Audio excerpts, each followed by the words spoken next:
Hi guys, welcome back. I am Vivek Singhal from tradingwithvivek.com। और आज का जो मेरा टॉपिक है वो ये है कि मेरे पास बहुत सारी क्वेरीज आती हैं कि हम इस स्टॉक में क्या करें, और हमने इस स्टॉक को इस लेवल पर परचेज किया था, अभी हम माइनस में चल रहे हैं तो क्या करें, प्लस में चल रहे हैं तो क्या करें। कि हमें एक स्टॉक में बहुत बार मेरे पास क्वेश्चंस आते हैं कि विवेक भाई, एक ही स्टॉक में मैंने 50% अपने टोटल पोर्टफोलियो का इन्वेस्ट कर दिया था, अभी वो माइनस में चल रहा है, अब क्या करें। तो इस तरह के क्वेश्चंस का आंसर देना ना बहुत मुश्किल हो जाता है कि अब क्या करें, जब बीच में फंस जाते हैं तब क्या करें। देखो, किसी भी ट्रेड को लेने से पहले हमें ना वो स्टार्टिंग में पूरा प्लान करना होता है कि हमें पूरे ट्रेड को किस तरह से एग्जीक्यूट करना है, कहाँ हमें एंट्री करनी है, कहाँ हमें एग्जिट करना है, वो पहले से पता होना चाहिए। लेकिन इस बीच में उसके बावजूद भी बहुत सारे क्वेश्चंस अनआंसर्ड रह जाते हैं और मैं भी उनको आंसर नहीं कर पाता। तो मैंने सोचा कि एक वीडियो बनाता हूं जिसमें मैं अपना पूरा ट्रेडिंग प्लान बताता हूं कि मैं कैसे ट्रेड करता हूं। तो आज की वीडियो का टॉपिक यही है कि मैं कैसे ट्रेड करता हूं। देखो, मेरे जो भी मैं बताता हूं वो अपने एक्सपीरियंस को शेयर करता हूं, वो एज इट इज सबके ऊपर एप्लीकेबल हो भी सकता है और नहीं भी हो सकता है। तो उस चीज को सीधा सीधा ऐसे नहीं मानना चाहिए कि सीधा उठा के कॉपी कर दिया।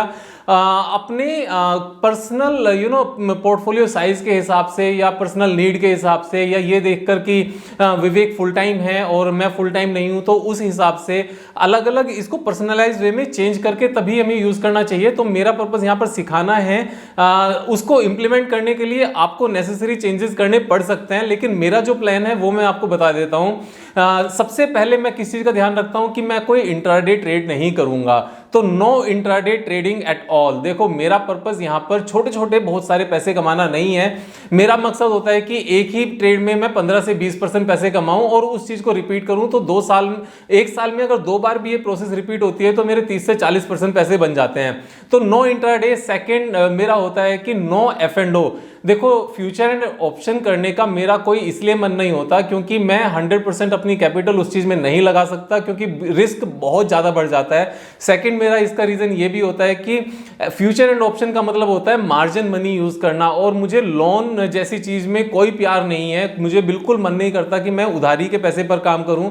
मैं जब किसी कंपनी में भी इन्वेस्ट करता हूं तो यही कोशिश करता हूं कि उस कंपनी के ऊपर कम से कम लोन हो, और अगर बिल्कुल भी लोन नहीं हो तो सबसे अच्छा है। तो सेकंड पॉइंट हमारा आता है कि कोई एफ एंड ओ नहीं करेंगे। तीसरा पॉइंट आता है कि स्मॉल कैप में और मीडियोकर कंपनीज में हम कम से कम काम करेंगे। स्मॉल कैप में सिर्फ और सिर्फ तब काम करना है अगर वो मार्केट लीडर होगी अपने सेगमेंट की। अपने सेगमेंट की बहुत सारी कंपनीज ऐसी हैं जो मार्केट लीडर हैं, लेकिन क्योंकि उस इंडस्ट्री का साइज इतना बड़ा नहीं है अभी, तो वो स्मॉल कैप में इसलिए काउंट होती है। तो मीडियोकर कंपनीज में काम नहीं करना है।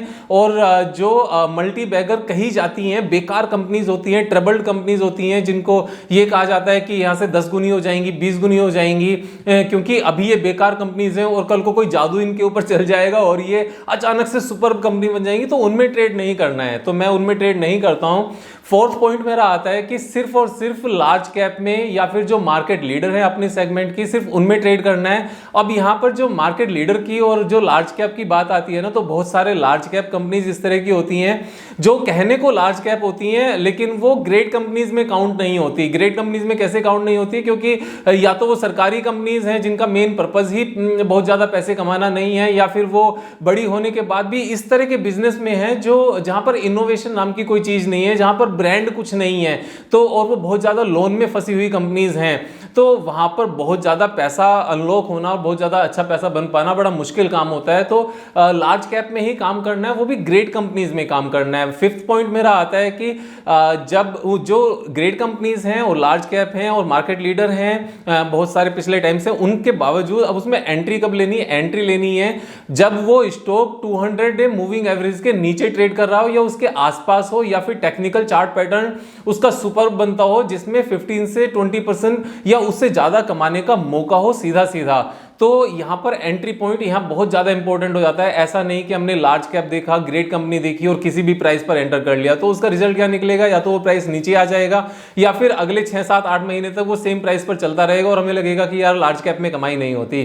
तो लार्ज कैप ग्रेट कंपनी चुनने के बाद में जो फिफ्थ पॉइंट है वो यही है कि उसको 200 डे मूविंग एवरेज के नीचे या उसके आसपास उसमें एंटर किया जाए। अब 6 पॉइंट आता है कि किसी भी स्टॉक में हमारी जितनी मर्जी अच्छी कन्विक्शन हो, जितना मर्जी अच्छा कॉन्फिडेंस हो, जितनी मर्जी अच्छी उसकी बैलेंस शीट हो या उसके नेट रिजल्ट्स हो, उसमें 10% से ज़्यादा पैसा कभी नहीं लगाना। ये बिल्कुल सिंपल सी बात है कि 10% से ज़्यादा कभी नहीं लगाना। तो हमारे पोर्टफोलियो में 10 से 16 शेयर्स होने चाहिए, 10% से ज़्यादा एक स्टॉक में कभी नहीं लगाना। उसके बाद में हमारा जो 6 पॉइंट आता है, 6 या 7 में भूल गया इस चीज़ को, तो जो नेक्स्ट पॉइंट आता है वो आता है कि इसमें 10 to 15% से लेकर, ये डिपेंड करता है कि जब हमने एंट्री की उसमें कितना पोटेंशियल था लाइफ टाइम हाई तक जाने में। तो मैं कोशिश ये करता हूं कि 20% गेन मुझे मिल जाए 6 मंथ्स के अंदर। तो जब भी मैं 200 दिन या 200 दिन के नीचे, 200 डे के नीचे जब भी मैं किसी शेयर में एंटर करता हूं, तो मैं कोशिश ये करता हूं कि वहीं पर मुझे उसमें 15 से 20% वो शेयर प्राइस पहुंचने का ऊपर रेसिस्टेंस तक या लाइफ टाइम हाई तक पोटेंशियल है या नहीं।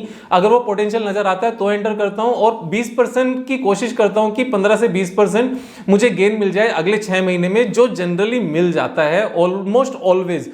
अगर कभी कभी इस तरह के पेंडेमिक की सिचुएशन आ जाए, बहुत ज़्यादा नीचे आ गया और 6 महीने के बदले हमें 8 महीने या 10 महीने लग गए, तो वो एक अलग बात है, लेकिन जनरली मिल जाता है। तो ये एक हमारा नेक्स्ट पॉइंट होता है।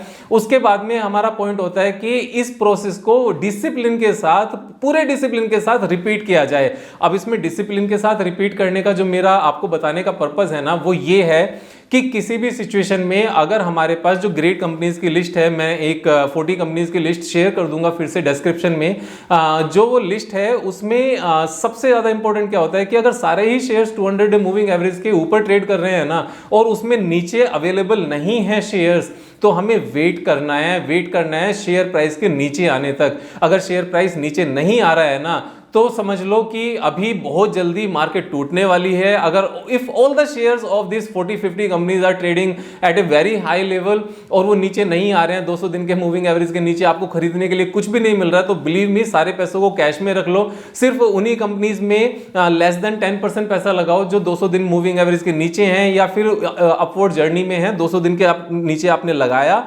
प्राइस में, उसमें स्टॉक में पैसा, उसके बाद उसने चलना शुरू किया, 4-5% ऊपर है, उसमें लगा रहने दो जब तक वो 15-20% नहीं देता। लेकिन जहां पर आपका प्रॉफिट बुक हो गया और आपको उस पैसे को वापस से दूसरे किसी शेयर में लगाने की अपॉर्चुनिटी नहीं है, तो उसको कैश में रख लो।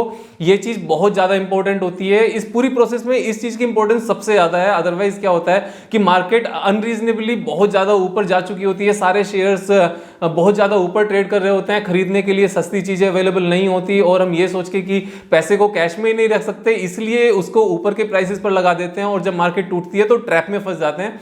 तो वो काम नहीं करना है। नेक्स्ट पॉइंट है जो और भी ज्यादा इंपॉर्टेंट है, हमें टीवी नहीं सुनना है। देखो, हमें से मेरा मतलब यहां पर मुझसे है कि मैं अपने आप को ही बता रहा हूं, क्योंकि यहां पर जितनी भी मैं आपको बातें बता रहा हूं वो अपना ट्रेडिंग प्लान बता रहा हूं कि मैं टीवी नहीं सुनता हूं, मैं टीवी नहीं देखता हूं। मुझे टीवी देखे हुए ऑलमोस्ट 8 साल तो हो गए हैं। मैंने पिछले 8 साल से टीवी नहीं देखा है, खासतौर से कमर्शियल चैनल। मैं अगर टीवी में कुछ देखता हूं तो मतलब हंसी मजाक की कुछ चीजें कभी देख ली, कोई मूवी देख ली तो बात अलग है। Otherwise TV is just waste of time. उसको देखकर कभी कुछ नहीं बनता, सिर्फ उन लोगों का पैसा बनता है जो टीवी पर आकर एंटरटेनमेंट कर रहे हैं आपका। और एक्चुअल में जो खुशी होती है ना, वो अंदर से आती है, वो कभी भी टीवी देखने से या बाकी चीज़ों को सुनने से कभी नहीं आती। हमें कुछ भी देखना चाहिए तो सिर्फ उन चीज़ों को देखना चाहिए जिससे हमें लाइफ में कुछ लर्निंग मिल सके, चाहे वो फिर वो यूट्यूब है, चाहे वो टीवी है, चाहे वो कंप्यूटर है, चाहे हम किसी क्लास में जाते हैं, चाहे वो ऑफलाइन है, चाहे ऑनलाइन है। हमें सिर्फ और सिर्फ अपना टाइम चीज़ों को लर्न करने पर यूज़ करना चाहिए, स्पेंड करना चाहिए। और लर्निंग की बात को ये है कि अगर लर्निंग को थोड़ा सा मतलब अगर थोड़ा सा इंटरेस्टिंग बनाना है तो उस चीज़ की लर्निंग करो जिसमें हमारी हॉबी है। लेकिन हॉबी के साथ में इस चीज़ का भी ध्यान रखना चाहिए कि उस हॉबी को अगर हम मोनेटाइज कर पाएँ, तो यहाँ पर ये सोने पे सुहागा वाली बात होती है कि हम अपनी हॉबी को भी पूरा कर रहे हैं और उसको मोनेटाइज करके पैसा भी कमा रहे हैं। तो ये हमारा नेक्स्ट पॉइंट है।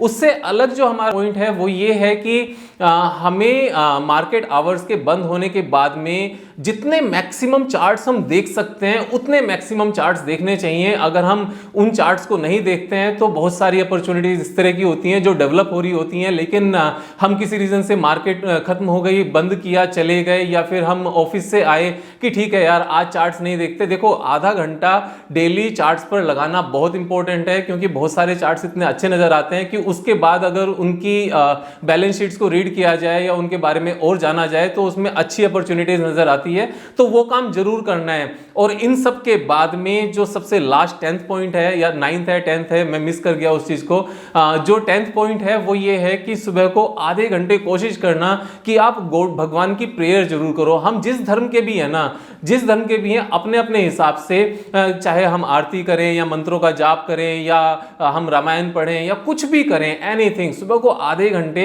भगवान की प्रेयर जरूर करनी चाहिए। इसको अपने पूरे ट्रेडिंग प्लान का जब हम पार्ट बना लेते हैं ना, तो सीरियसली मॉर्निंग में जो एनर्जी मिलती है, और रात को सोते हुए अगर 10-15 मिनट की मेडिटेशन करके सो जाएं, तो ये जो कॉम्बिनेशन होता है ये रात को सोते हुए दिन की पूरी थकावट को खत्म करता है, माइंड को रिलैक्स करता है, और मॉर्निंग में जब हम प्रेयर करके आते हैं तो वो हमें एनर्जी देता है। एनर्जी के साथ जब हम किसी काम को करते हैं, वो भी पॉजिटिव एनर्जी के साथ, तो जो बाकी हमारे 8-9 प्लान है ना, 8-9 पॉइंट्स हैं इस पूरे ट्रेडिंग प्लान के, उनको इंप्लीमेंट करने में बहुत ज्यादा हेल्प करता है। चीजें थोड़ी सी ईजी हो जाती हैं और अच्छा फील होता है, और हमें भी लगता है कि हाँ यार कुछ हम अच्छा भी कर रहे हैं साथ में। अच्छा इन द सेंस कि अगर अपने साथ ही अच्छा कर रहे हैं यहाँ पर, और अगर अपने साथ अच्छा कर रहे हैं ना, शुरुआत सीरियसली अच्छा करने की सिर्फ अपने साथ से होती है। जब हम अपने साथ अच्छा करते हैं तो दूसरों के साथ अच्छा करने की हमें अपने आप से हैबिट हो जाती है। तो वैसे ये थोड़ा सा अलग डायरेक्शन में ना चला जाए, तो आज के सारे पॉइंट्स मेरे यही थे कि मेरा ट्रेडिंग प्लान क्या होता है, वो कौन कौन से पॉइंट्स हैं जो मैं हमेशा ध्यान रखता हूं।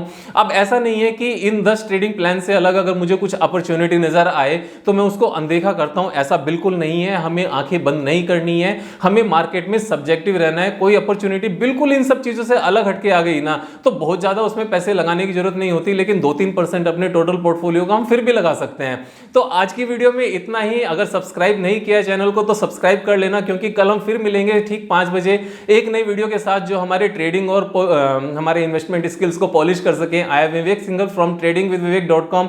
Thank you so much, have a nice evening, thank you.